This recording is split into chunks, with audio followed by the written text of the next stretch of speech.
The country is moving into its next chapter, the Joe Biden presidency.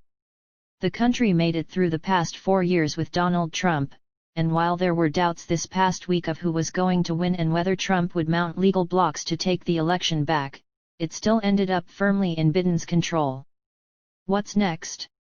First, the country has to make it past any possible legal blocks that Trump is able to throw up. It does not appear that any legal threat would hold much weight. So far, the courts he has brought lawsuits to have rejected them, telling him he cannot push a fraud case without evidence of fraud. Even the Supreme Court, which he was counting on, has rejected his efforts so far. Additionally, there will be recounts in states he lost narrowly. It's assumed it won't change the result. Trump has still not conceded the election either. Assuming Biden makes it past any potential legal threats, how Biden will govern the next 4 years depends on what happens with the Senate. At one point on Election Day, as the results streamed in, it seemed like Democrats had little hope of turning the Senate back under their control. However, it sits now at a tie of 48. 2 Georgia Senate seats are still open. They are headed toward a runoff in January. North Carolina and Alaska seats have not been decided either. With Democrats retaining a narrow lead in the House and winning the presidency, if they take control of the Senate as well, Biden will have much more power in his hands than if the Senate remains in Republican control. In these very divided times, that means very much. Many contests have been decided strictly by partisan vote. Currently, Republicans are leading in Alaska and North Carolina, and if that holds, yet Democrats pick up both seats in Georgia, it leaves it a tie between the GOP and Democrats and no majority. In this case, the party who has control of the White House takes the majority, which is good news for Biden. Biden promised in his acceptance speech on Saturday night to govern the whole people.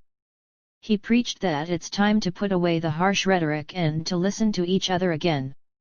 The Bible tells us that to everything there is a season, a time to build, a time to reap, a time to sow and a time to heal, he said.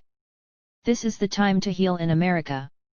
He told Americans that they had called on him and Vice President-elect Senator Kamala Harris, DCA, to fight a collection of battles, including the battle to control the virus, the battle to build prosperity, the battle to secure your family's health care, the battle to achieve racial justice and root out systemic racism in this country, the battle to save the climate, and the battle to restore decency, defend democracy, and give everybody in this country a fair shot.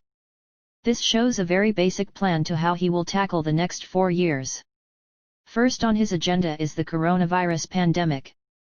And starting Monday, Biden vowed to name his own task force of scientists and experts to create a plan that will take effect on Inauguration Day, January 20th.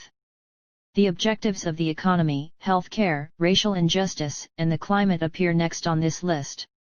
He had already vowed to rejoin the World Health Organization and the Paris Climate Accord the day he takes over the office. There are changes he can make without the approval of Congress, the same stuff Trump did. It was clear Trump made it his mission to undo former President Barack Obama's legacy, specifically getting rid of the Affordable Care Act. He was not able to completely get rid of Obamacare, so just continued to dismantle it. This coming week the Supreme Court will debate its value. It's known that this was one reason why Justice Amy Coney Barrett was added to replace the late Justice Ruth Bader Ginsburg. Surely, if they do get rid of it, Biden will replace it. He has talked about Biden Care. Biden will definitely have his plate and hands full. As has been pointed out, he's not taking over the reins of America such much as he's inheriting Trump country. The country is so divided, but if anyone can bring it back together, it would be Biden, who is known for not playing partisan politics and getting along with both parties.